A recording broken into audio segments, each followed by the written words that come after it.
Welcome into another episode of Locked On Phillies, and we have a bit of a scary question in today's episode.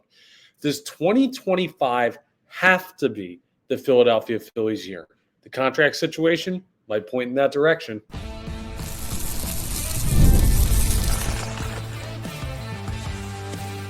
You are Locked On Phillies, your daily Philadelphia Phillies podcast. Part of the Locked On Podcast Network, your team every day. Yes, this is Locked On Phillies. I'm your host, Connor Thomas. Thank you so much for joining us today. We come to you live as part of the Locked On Podcast Network, your team every day. You may know me from some of my other work in the sports talk space here in Philadelphia. I've been on the radio with 97.5 The Fanatic for 5 years, talking all Philadelphia sports. You may know me from over there. I've been a credentialed Philadelphia Phillies media member for 3 seasons of Phillies baseball now, and this is my 3rd season as the host of Locked On Phillies. Please make sure you're rating, reviewing, hitting that subscribe button on the YouTube, all that great stuff that really helps us out here on Locked On Phillies and helps you to keep up with the content that we put out. I mean, it's free, it's easy to do, and it really, really helps out. I appreciate everyone who's done that and everyone who's going to do that following this episode or during this episode if you want to take the time to subscribe now. Today's episode is brought to you by FanDuel. You could start the season with a huge return on FanDuel. New customers can place a $5 bet and you'll get started with $150 in bonus bets. If you win your first $5 bet, visit FanDuel.com to get started. So go ahead and check that out with FanDuel. Now, the Philadelphia Phillies are in a very interesting spot with their contract situations that I don't think a lot of people are necessarily taking a deeper look at this moment in time. And we're going to get into a lot of stuff in this episode. We're going to evaluate Jose Alvarado's 2024 season out of the bullpen. Bit of an underwhelming year for him. We're going to talk about some roster moves that the Philadelphia Phillies made with the 40-man ahead of the deadline for the Rule 5 draft, which was earlier this week. And a lot of stuff to get into there with just like logistics of the offseason type of conversation. But where we start, I was just kind of thinking about this. And there's this whole conversation with the Phillies about running it back, right? You hear it all the time. Oh, why would they run it back? They haven't gotten the results they need. Why would they bring back these same players? They have to shake it up, this, that, the other thing. I don't like this guy because he's been here too long. I don't like this guy because he hasn't performed in the postseason. I don't like this guy because he strikes out too much. And what I see is a bunch of very talented players and a 95-win baseball team. But what this fan base sees is a team that hasn't gotten it done in the biggest moments. And that's totally fair. I think we can both be right. So how do we find the middle ground? Well, you have to be able to concede that some of your biases may be incorrect. And for me, that means, hey, they might need to change a couple things this year, even though they were a very good baseball team last year. And for people on the other side of that argument, it might be, hey, a lot of these players are really good players. So if the team looks a lot like it does last year, that's not necessarily a bad thing. Things can change in an instant, and continuity is key to having success at the major league level. So you're balancing out those two things. But then I started thinking, and I was like, well, if you have an offseason where there are a lot of guys that are going to be back contract-wise with the team, where you don't have to re-sign them, you don't have to go get them in free agency or anything like that. Like they're locked down.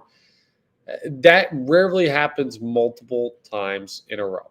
And for the Philadelphia Phillies, well, this is probably the last season that it will happen with this core of players. And that's why this is so important. And that's why I asked the question, does 2025 have to be the Phillies year? Let me break down a little bit further what I'm talking about. So we know that free agents this year, Carlos Estevez was a free agent, Jeff Hoffman was a free agent, and we also knew that Austin Hayes could have been, depending on team option. But we are looking at a team that has really 2 free agents from the 2024 squad.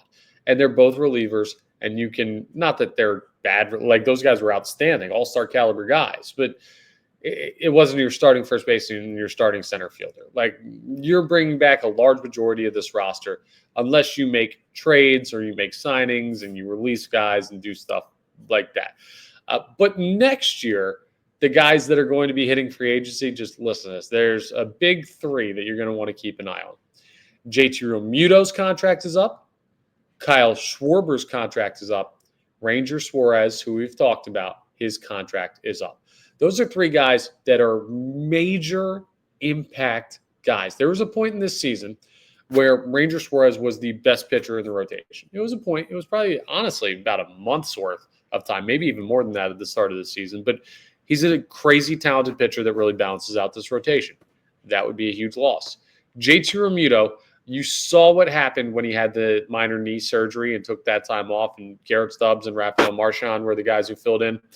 It is a pretty darn big drop-off from JT Realmuto to the next guy, even when JT Realmuto isn't having his best season.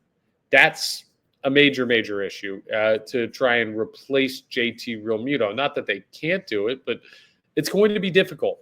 JT Realmutos don't grow on trees. And speaking of guys that don't grow on trees, Kyle Schwarber is like, he would be a huge loss for this franchise, right?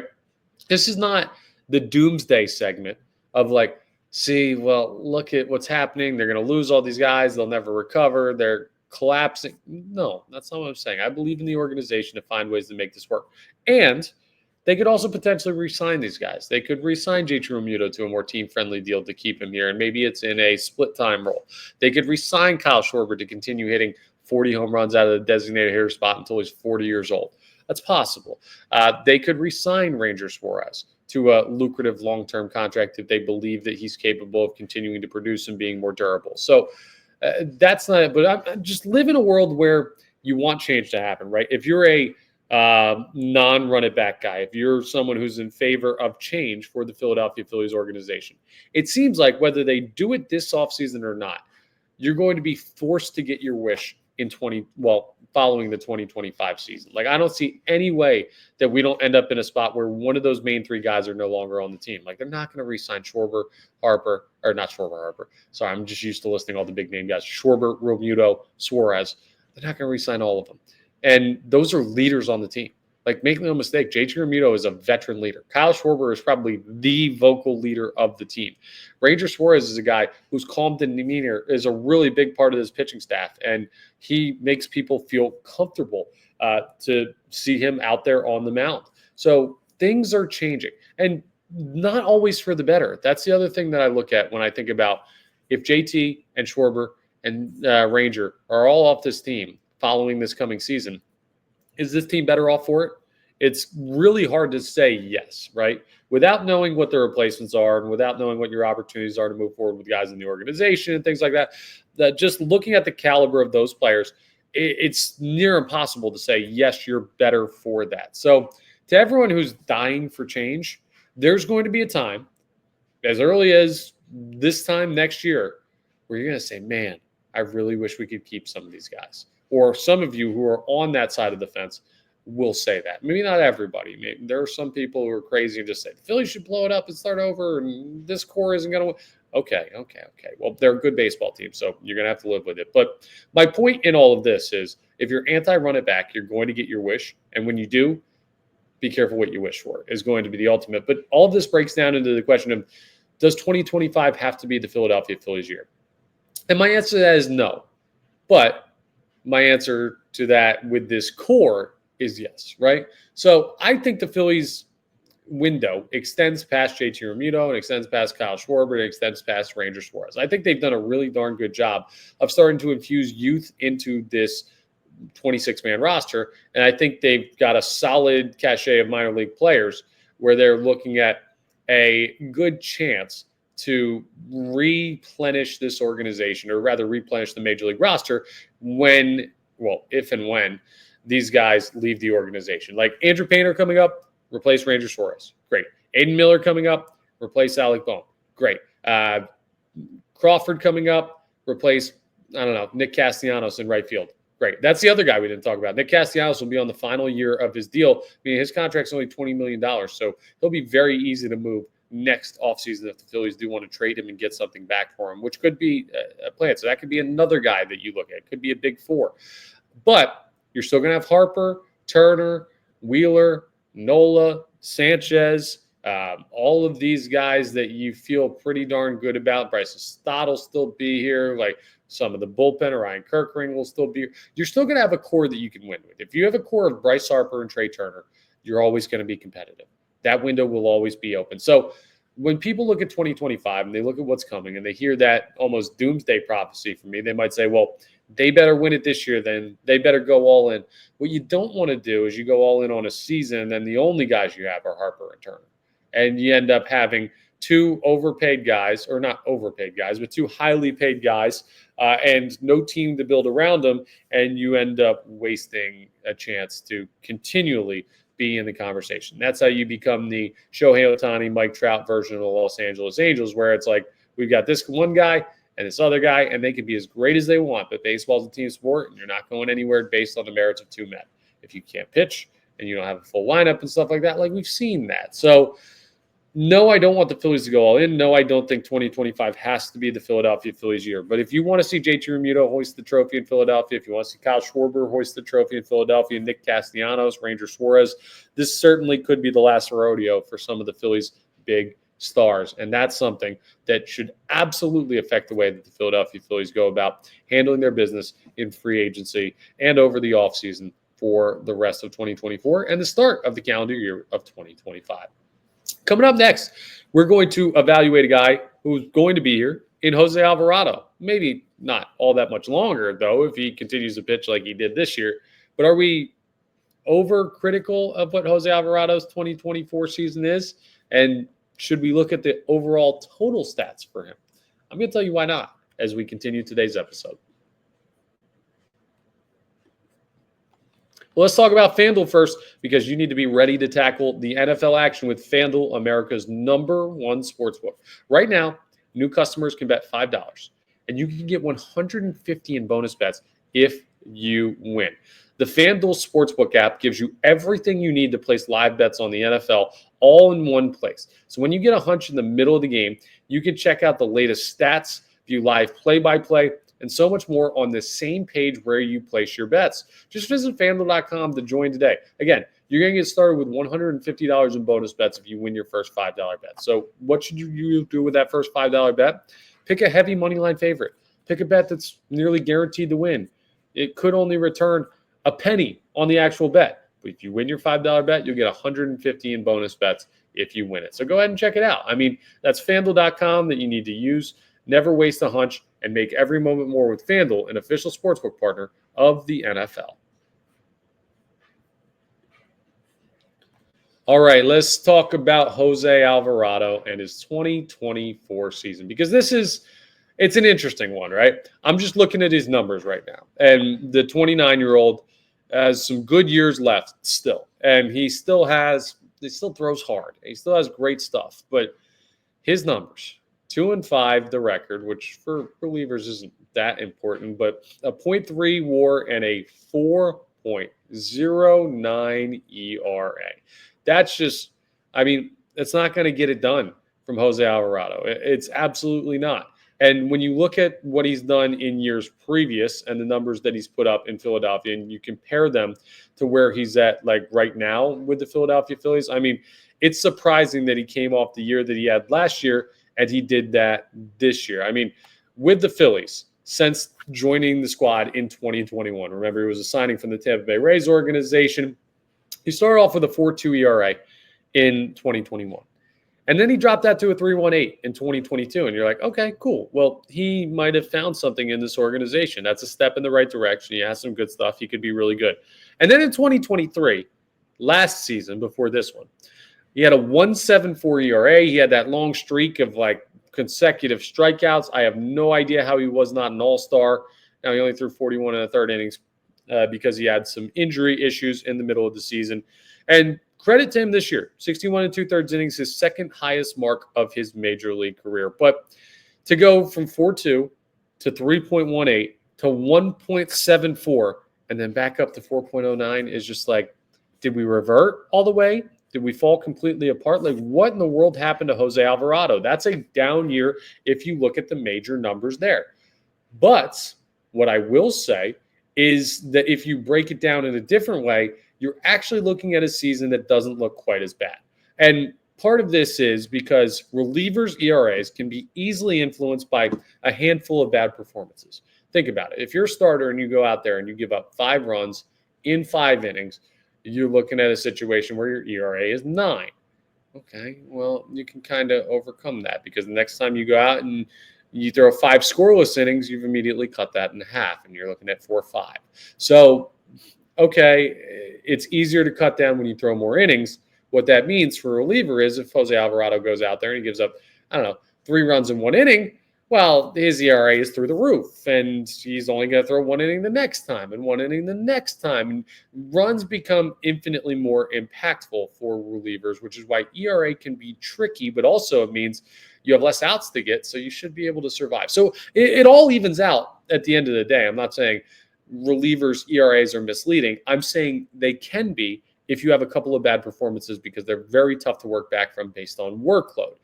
And you have to look at the season in sections sometimes for relievers and say, well, did he just have a bad stretch for a little bit? And was he pretty good outside of that? And I want to take a look at how Jose Alvarado ended the season because, my goodness, was he good at the end of the season. In his final 10 appearances, he only allowed earned runs in 2 of them.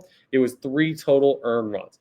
In his last 20 appearances of the year, he only allowed earned runs in 5 of them. And it was a total of 8 earned runs in his last 20 appearances.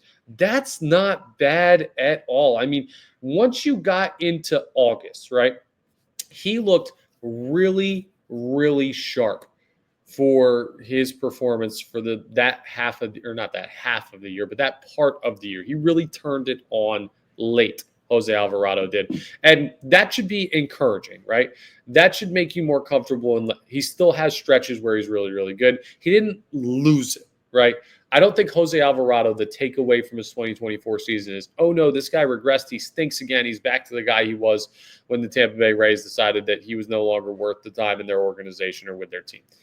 I don't think that at all. And the other part of that was, you saw he still had the stuff. His command was iffy at points, which definitely hurt him. But he was also, like, the strikeout stuff wasn't working for him as much, which he needed to just find his secondary pitches. He needed to figure out how to spot stuff a little bit better. And you have those weird stretches. But he found it late. Over the final 2 months of the season, Jose Alvarado was as good of a reliever as anybody in this bullpen. And while that doesn't affect the overall numbers, excuse me, that doesn't affect the overall numbers you see on his baseball reference page when everything's all said and done. What it does is it shows you that he is not a lost cause. He stinks. Like Seranthony Dominguez, now he had injury issues. But we noticed as stuff went on in his Philadelphia Phillies career, this guy just wasn't salvageable. He is the guy he is. He's going to constantly, anytime you see some good stuff, he's going to revert back to this, hey, he can't find the zone. He doesn't have good enough stuff to get guys out consistently enough. That's it. Gregory Soto, he'd have a good appearance, but he was always going to revert back to that guy where it was just he can't throw strikes.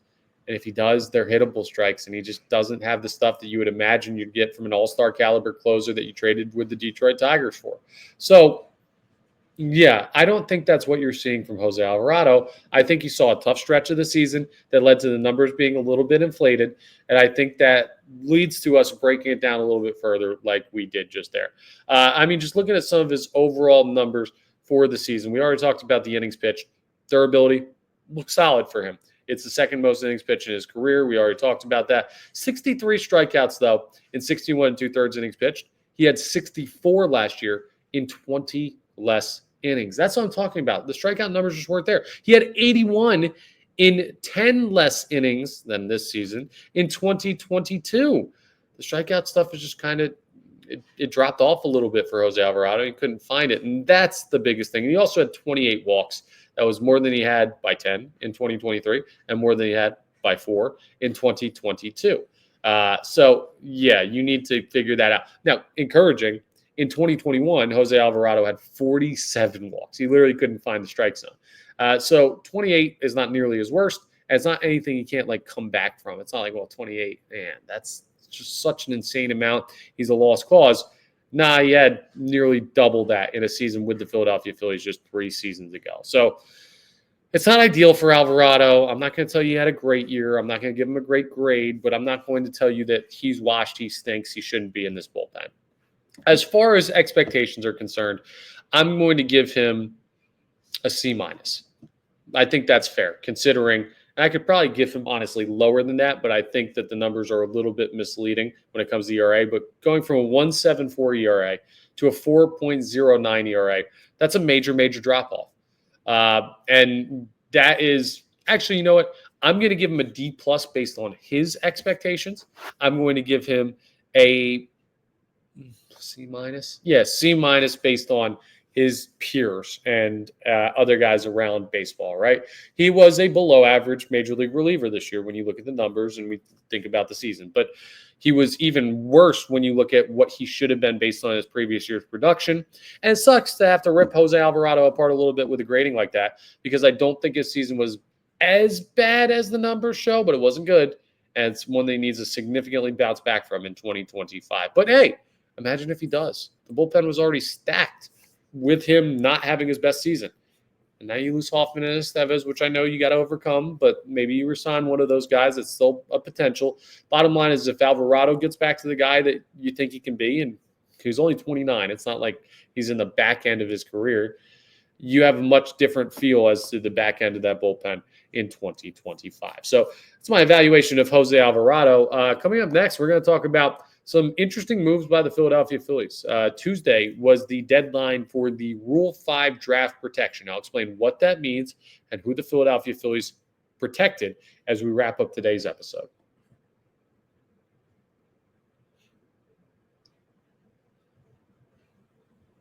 All right, so the Rule 5 draft, if you're not familiar, is a chance for organizations around baseball to acquire players. You can draft players from other teams, other organizations that are not on the 40-man roster. So what happens is you see minor league players that have potential. The teams don't value enough to put on the 40-man to protect them. And there's more nuance to it than that, but you can select those players just like the amateur draft in that style. You can also choose to not make a selection. A lot of teams choose to not make a selection if there's not players out there you want because there's certain requirements for, hey, you have to put this guy on the 40-man. Now, the most famous 40-man Rule 5 draft acquisition for the Philadelphia Phillies in recent memory is one Shane Victorino, who, of course, the Philadelphia Phillies had as part of that World Series winning team in 2008, and he's a legend around here, and he's a legend around baseball, really, a very likable, talented player. But it's rare that you find the Shane Victorinos because teams do what the Philadelphia Phillies have done in the past couple of days. They've added guys to the 40-man roster that they want to keep and save from other teams potentially picking them. So that's the breakdown of what it is and how they do it. Now, here's who the Philadelphia Phillies added to the 40-man roster ahead of the deadline. One common name that you should know. One name that you shouldn't know, well, that you should know that you don't probably. And one name that is a top prospect for the Philadelphia Phillies, or not top, but he's up there. I don't know what his ceiling is, though. So Mick Abel is the name that you should know. We know Mick Abel. He was that guy. There was the three-headed monster, right? Abel, Painter, McGarry. Those prep pitchers, the Phillies draft, they try and develop and find a way. Now, Painter's obviously the crown jewel. He's a guy that could be plus top end of the rotation stuff at the major league level. Abel's a guy that the Phillies still believe could pitch at the major league level one day, but he has had issues with control, and he has not progressed as quickly as they would like, and he is not really on the fast track to the major leagues like some people thought he could be earlier on in his minor league career. That being said, he's still got really good stuff, and he still has really good talent, and he's still worth the Phillies holding on to. They can't give up on him. And if he was not protected by being put on the 40-man roster, he probably would have been taken in the Rule 5 draft. So you had to protect Mick Abel. That's more of just we're not ready to give up on our investment yet. So Abel, protected, cannot be taken from the Phillies organization.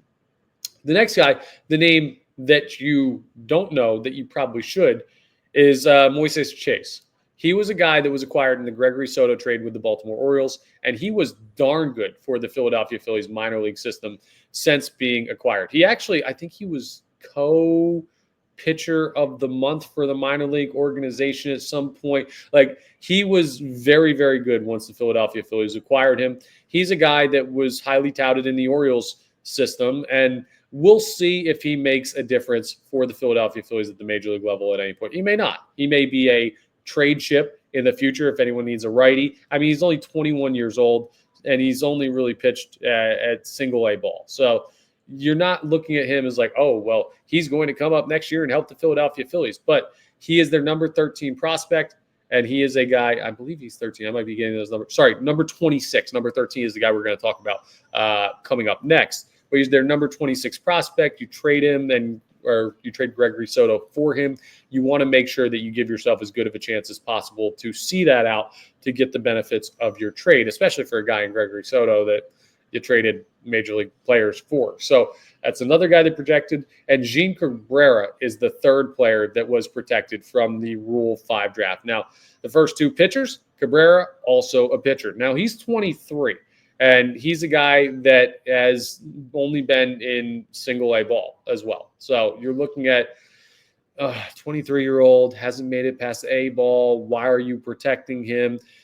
He's got great stuff. Throws really hard, strikes out a bunch of guys. So you're looking at a dude that has plus strikeout stuff that maybe could be, right? Not in a Ryan Kerkering, because a Ryan Kerkering, they just don't exist. That story doesn't happen. But could he be a guy that elevates quickly to be in the bullpen with just strikeout stuff at some point? The Phillies believe they can find guys like that. So absolutely, that could be the case for Jean Cabrera, who is your number 13 overall prospect. And he's projectable out to the major league level.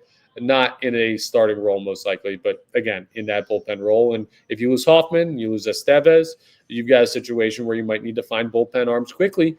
And having enough caliber, like I had a comment. I forget who the guy's name was. It's on our most recent episode, though. We were talking about, do the Phillies need to add more starting pitching this offseason? Why maybe that is actually more of a need than it may seem. He's like, until you have 20 all-star caliber pitchers, you don't have enough. And that might be a little bit overboard, but the point he's trying to make is not necessarily wrong. As many good pitchers as you can have in your organization, the better, because you go through a bunch and guys get banged up and hurt, and you need to fill in a lot of time over the course of the season. So when you look at that, you say, okay, the more arms you can protect that you believe are projectable to the major league level, the better. Now, the Rule 5 draft isn't for a while now. It's at some point in December, so you're not too worried about who the Phillies could potentially select. But the deadline, again, was Tuesday to add to the 40-man roster, and the Phillies had to clear a couple spots. Nobody really of note that they cleared off the 40-man roster. No names that you'd really recognize. It's more like moving guys around that they signed this offseason, like minor league deals, or guys they elevated to the 40-man that they demoted back down off of it. So nothing too much of note as far as who they moved off, but I think it's important to note Mick Abel, they're not ready to give up on, and those are a couple other arms that you may want to keep an eye on if you're like a minor league guy and want to – minor league guy or gal, I should say, and want to keep up with the Phillies prospect system. The other thing that I found very interesting too, so I talked about the three-headed monster, Andrew Painter, Mick Abel, Griff McGarry. Griff McGarry, not protected from the Rule 5 draft. He was not added to the 40-man roster. There was a point where that dude was going to be the next guy. Like Griff McGarry, great. Mick Abel, great. Andrew Painter, great. And they were going to come up and be part of the rotation, and all these guys were going to hit. And it's a lesson in how prospects can shift projection quickly. But it also shows you what the Philadelphia Phillies think of Griff McGarry right now. And they're like, you want him? I mean, come take him. If you want to put him on your 40-man, go ahead and do that, because we don't have the belief that he's much closer to the major league level than he was at the start of this past season. And he hasn't projected the way that we thought, and you're not going to hit all of them. You're not going to bat 1,000. It sucks for Griff McGarry that he has not projected or progressed the way that the Philadelphia Phillies hoped, and he would have hoped, and he had potential. And maybe he still does. I don't think it's like, oh, get him out of the Phillies organization, but not protecting him shows that he's significantly further away than some of these other guys, and even names that were tied to him in tandem when it was like, who is he moving up through the minor league systems with? So Griff McGarry, not protected. Mick Abel was protected. A couple other arms that you might want to get to know if you're looking to the future for the Philadelphia Phillies. That's all for today's episode of Locked On Phillies. Thank you so much for joining us today. Really appreciate that. You can tell we're getting into the nitty-gritty of the offseason when we're talking about adding guys to the 40-man that you may never heard of to protect them from the Rule 5 draft. But this is what it is. So we haven't really gotten into free agent projections yet. Coming up soon. So probably like a little after Thanksgiving, we're going to start. That's something more for December because free agency doesn't really get rolling this early in the offseason for major leagues. But we are going to get into some some potential free agent target breakdowns. We still have the rest of the bullpen to go, though, and we still have the depth pieces, the manager, the president of baseball operations, the hitting coach, the pitching coach, a whole bunch of people still to evaluate for our 2024 evaluation. So plenty of good content still coming, even though we've kind of hit the dog days of the offseason. Normally that's used for the middle of the summer. But anyway, thank you for checking us out. I appreciate it. We come to you as part of the Locked On Podcast Network, your team every day. And please make sure you're rating, reviewing, and subscribing to the YouTube. All that stuff that really helps us out on Locked On Phillies helps you out as well to stay up to date on your best Phillies information. I'll talk to you tomorrow on our next episode.